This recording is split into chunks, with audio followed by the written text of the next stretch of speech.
Hello Eastenders fans, sorry about the lighting. Right, I'm very passionate about Eastenders' legacy. I'm passionate in the opinion that Eastenders has been pants for the past decade. So it was all announced after another terrible year that John York was coming in to do Eastenders. So what did we get?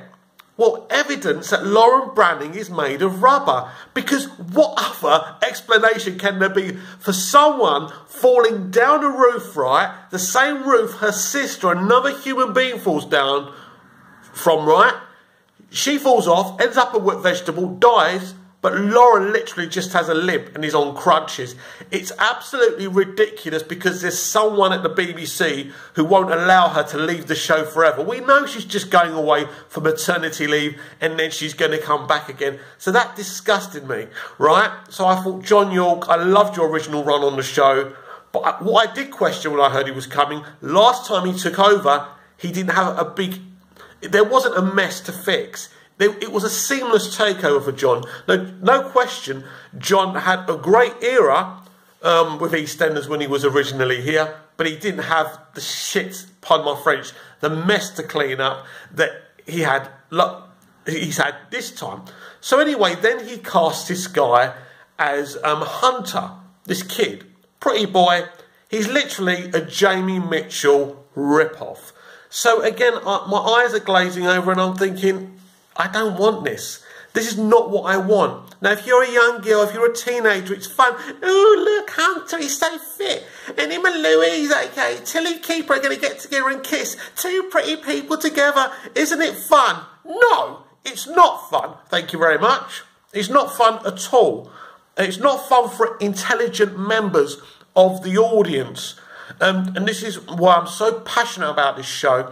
I have got my own concept to save this show, and I have done for a very long time. This show needs the same open heart surgery that Phil Redmond gave Emmerdale back in 1989/1990.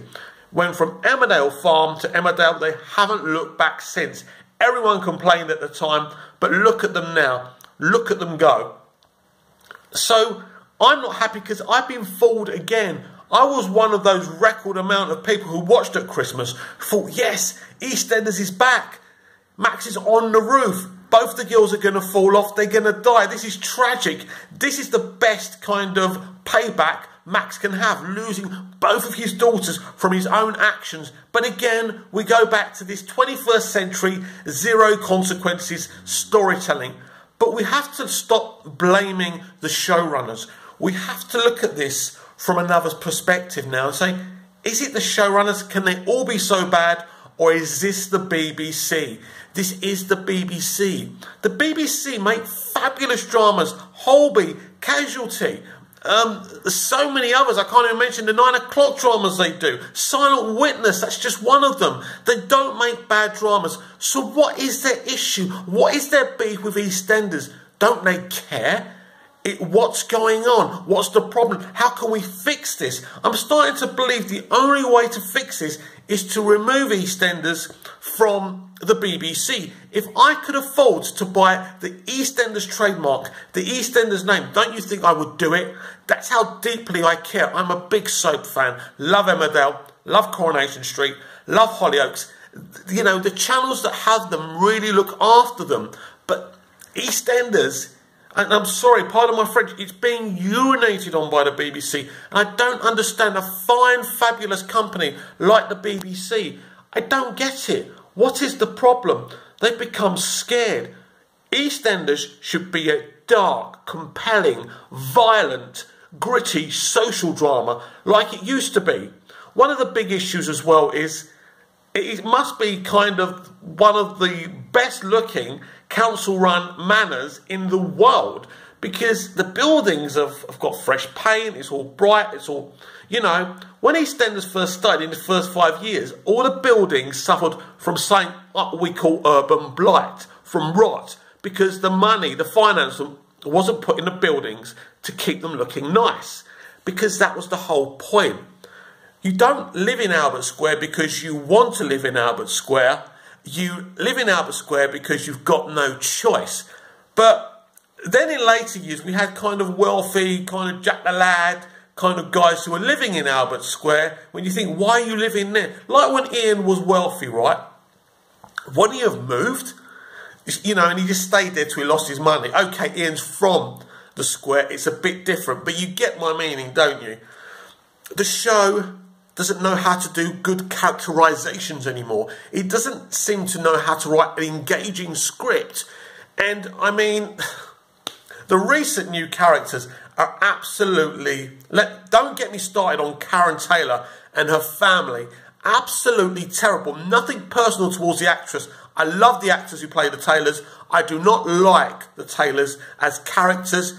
That stuff like waving the knickers and the laundry in the Vic, absolutely ridiculous. Was that supposed to be funny? Because it wasn't. I was excited that Masood was coming back.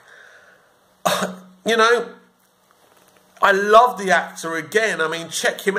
He does have a little a clip in a little bit in Tim Burton's Charlie and the Chocolate Factory. Check him out. He's fantastic in there. Not in it for long, but check him out. But again, I was excited about that. This week, I was excited to hear. I was told, Mick, go on Twitter. There's going to be some big news about Kat's return.